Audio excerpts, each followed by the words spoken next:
Okay, I noticed there are a lot of people interested in moving to the woods, investing in buying land and things, many things of that sort, living off grid basically.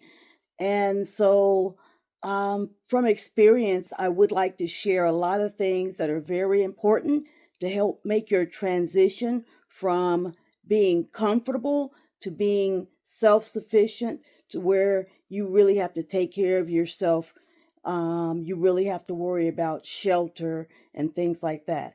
So, whether you're living in your car, if you're going to the woods, you could live in your car, you could live in a shed, you could build a bushcraft. There's so many different ways you can go.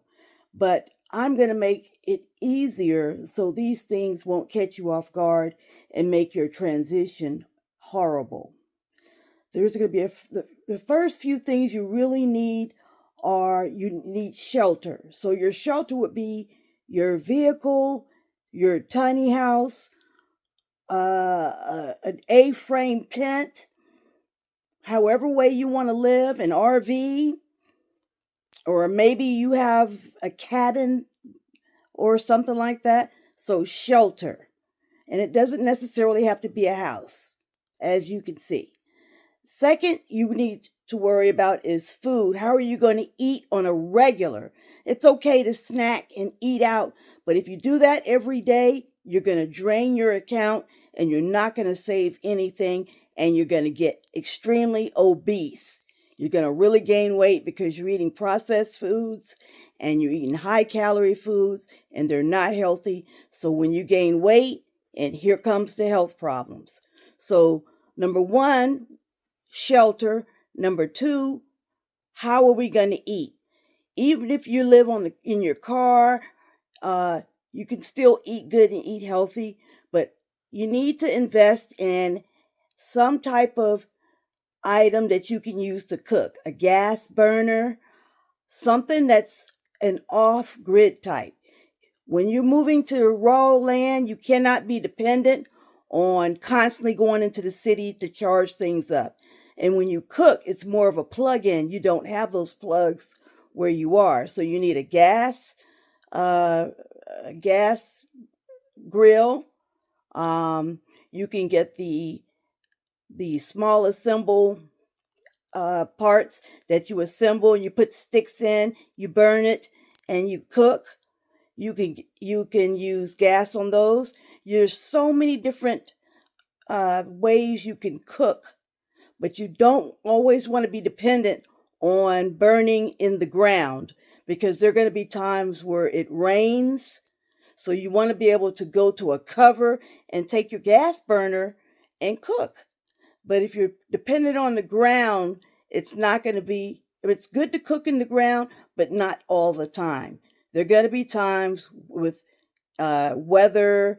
There are also going to be times where there may be a heat advisory, a ban on smoking. We have that all the time here where I live.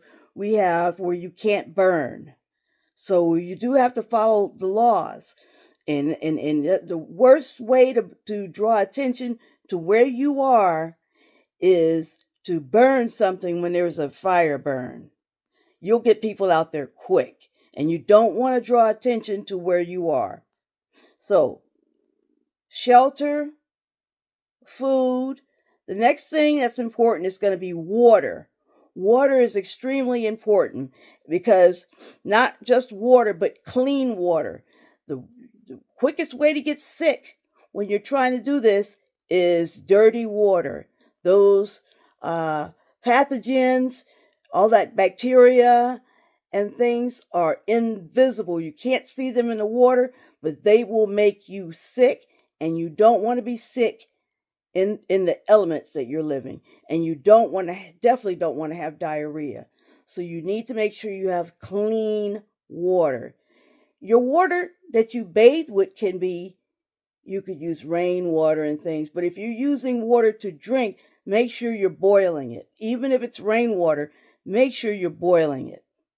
Unless you're getting it from the store, you can get your water from the store, and then you could maybe go take a dip at the lake.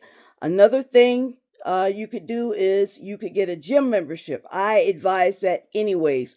Even if you hardly use it, get a gym membership, because number one, you can do your number two, your number one, you can use the bathroom comfortably, because you don't know, sometimes you want to go be comfortable. That's number one. And number two, you can get your nice shower as many times a day as you want to. Especially when you get cold weather. When it's real, real cold, it's hard to, you're going to feel that cold weather on your back and on your body when you're bathing. Okay, and the last is fire. Make sure you have multiple ways to start a fire, not just depending on one lighter. So you make sure you have your lighter. You definitely need ferro rods. You need more than one type. Learn to use a ferro rod. If you do not know how to use a ferro rod, it is very important. Learn to use a ferro rod. Practice with it. Even though you may have your lighter and things, there'll come a time where that lighter is out and you really need to make a fire. I would say that should be almost number one, a phone and also a first aid kit, because accidents will happen. No matter how safe you are, something will happen. You will accidentally cut yourself, you will accidentally fall, something will happen, and you will need a Band-Aid to clean the area, some Neosporin, you'll need scissors, you'll need gauze, you'll need all types of things in your first aid kit. And no two first aid kits are alike. Depending on what climate you live in and things like that, you know the things you need. But you definitely make sure you have scissors and tweezers. Put those two in your kit, scissors and tweezers. But make sure that your phone, if there's no towers out there and your phone does not work, you need to know. You need to test. If there's a spot where you can go to and talk, know where that little spot is on your land. But you need to be able to reach someone. And that is very, very important, especially when you're on land and you're isolated. Stay tuned for my next one. My next one's going to be juicy, but it's going to be stuff that you're going to need to know. So go ahead and subscribe. Until next time.